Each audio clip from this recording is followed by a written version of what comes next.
Suddenly, he wasn't this opponent that they were screaming at anymore. He became like, you know, when you go to Disneyland and the costume characters. It's like, oh, it's Goofy. I want to get my picture taken with Goofy. Isn't this great? He became this like sideshow. It's like, oh, dude, I want to get my picture taken with the Crazy Man. Oh, Crazy Man, hold up your sign. Cruella de Vil, can you hold my backpack? Exactly. You know, kind of it's like Captain Hook. You know, it's like he's the cartoony bad guy. That's there for your amusement. And I love that. And I think that's what we need to do with people like Fred Phelps. And I think that this protest is just a perfect example of that. If we make him a joke, I mean, this isn't somebody like Rick Warren, who I mean, Fred Phelps is not going to get the invocation at a presidential inauguration. This is not somebody. He's not going to affect legislation. I mean, even Sean Hannity hates this guy.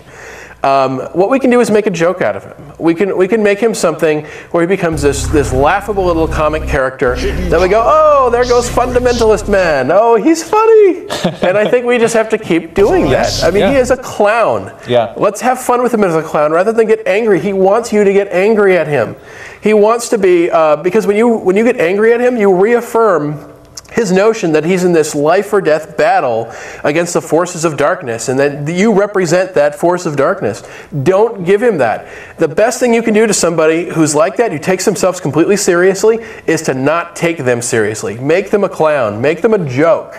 Let's laugh at this jerk. You know, one unfortunate thing that I do want to mention is that he had protested at one kid's funeral who was a military member, and his father sued him for harassing his funeral, and there was a countersuit, and now that guy owes something to the effect of $10,000 or $20,000 to the Phelps family for court costs, and that's really unfortunate. That really speaks to the fact that these guys know what they're doing in the court of law. Well, they're lawyers. They're all lawyers. They know what they're doing. I know someone who actually has hired them and said that they are in court. That all that, you know, God hates fags thing, that just melts.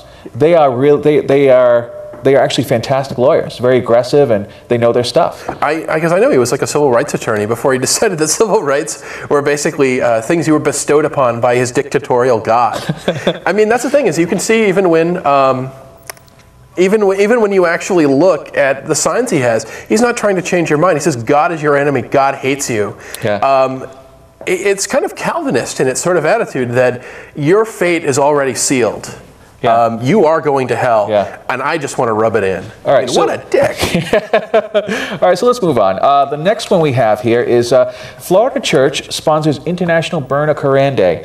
The Dove World Outreach Center, a non-denominational church in Gainesville, Florida. And your place for all your Dove needs. Yes. 99.9%, or no, that's Ivory soap, isn't it? I think so. Anyway, so they're planning on to mark this year's anniversary of the September 11th terrorist attacks with a little bonfire of Korans, the holy book of Islam.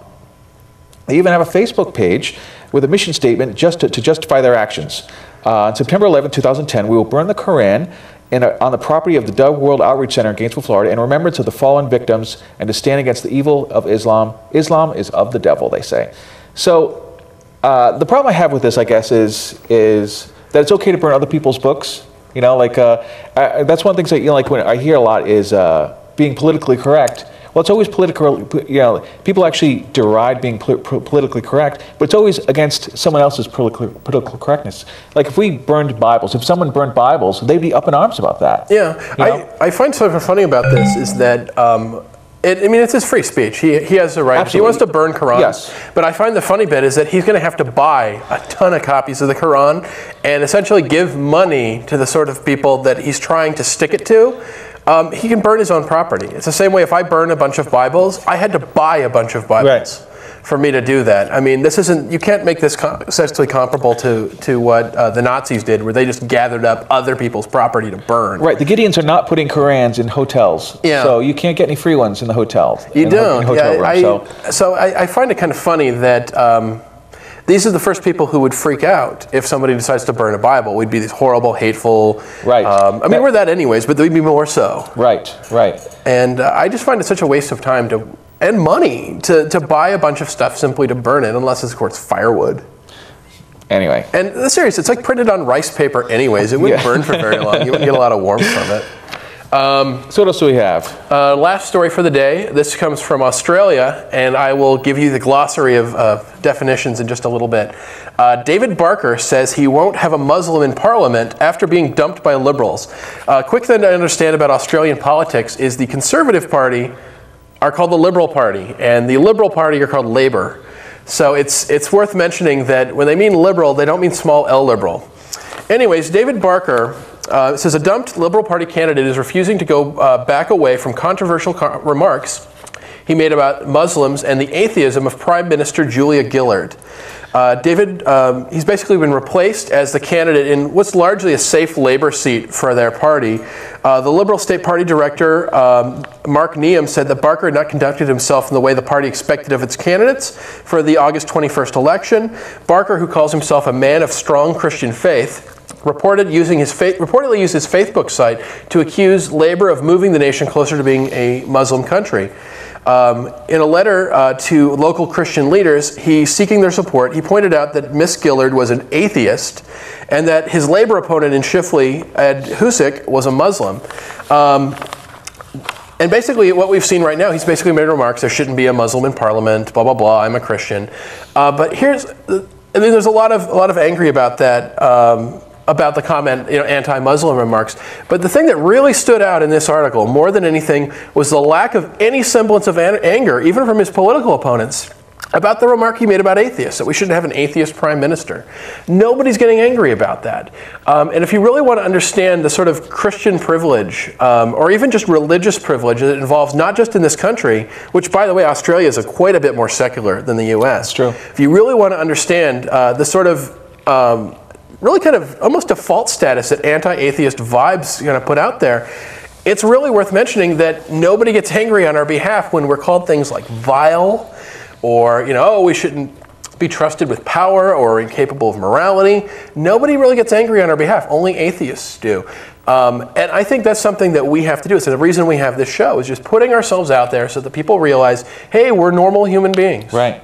We're not eating babies. And I think it's really important that we can get ourselves to the point that when somebody says something like that about atheism, or about atheists saying, oh, we're incapable of morality, that there are political consequences for that. Somebody realizes that, wow, a lot of people get angry if I act like a jerk towards this group of people.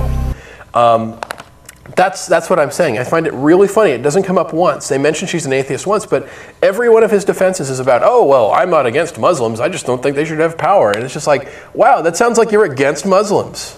So, anyways, those are the news stories we have, and we want to dive right into this topic. Well, actually, I want to just touch on what you had to say real quick, and that is, they did a Pew Report as to which religious groups or not religious groups were reviled the most. Yeah. And atheists, for a while, atheists held the bottom, but someone has beaten us out recently, and that is the Scientologists. Yes. Oh, yeah. So we can count on them to hold up the bottom for us. So I just want to say thank you, Tom Cruise, for being worse than any of us could David ever be. David Miscavige, we appreciate the efforts. Thank you very much. Oh, wow. Yes. We're going to have to work really hard to be as reviled as we are again, but we're still, nobody would, it's amazing that you have these strong majorities of people that would never vote for an atheist candidate. And it's amazing how much of a foothold this religious privilege has in our country. Yeah. So I think that's the reason we have this show, is we want to put our voices out there so that people aren't just so horrified, as if simply stating my disbelief in something that's unsupported by evidence is somehow a personal attack upon anybody. So anyway, let's cut into our topic. Oh, this is going to be good. Yeah, basically, our show today is about conspiracy theories, and one of the things I thought we'd open up with is a discussion about negative evidence. Now, negative evidence, quite simply, is evidence that cannot be proven. It's usually strung together from coincidences. It's just someone's general feeling. It's just stuff that can't be proven. And negative evidence is the absolute lifeblood of all conspiracy theories. It's stuff that you cannot prove, and it just feels funny. Yeah, I find the thing that I found with a lot of negative evidence is that it always comes from a hole or a perceived gap in our knowledge. Right. That we don't know this, therefore I know this. Like unidentified flying object. Right, a light in the sky. We'll start with that. A light in the sky. What does the U in UFO stand for? It stands for unidentified. That should be where the discussion ends. I don't know what I saw. I don't know, therefore I know. So I can just pull anything out of my ass and say that's what it is. I'm just going to assert that's what it is, even though I don't have any positive evidence. but it fills a hole in my knowledge. Right. And it's... What else could move through the sky so fast? Yeah, what else? It had to be an alien spacecraft. It has to be a UFO. That's the only thing it could logically be. And that just, it doesn't add up. That's not the way to look at evidence. And again, that's the definition of closed-minded, is it can't be anything else. Right. Is to pretend that just because you don't know something doesn't mean that nobody knows this. I really think it's worth mentioning that other people know a lot of things, and other people, whatever you're talking about, there's somebody who studies that for a living. Very likely, yes. And it's worth finding out what they think about it, because I can guarantee you that they've heard about flying lights in the sky, and they might even know the answer to it.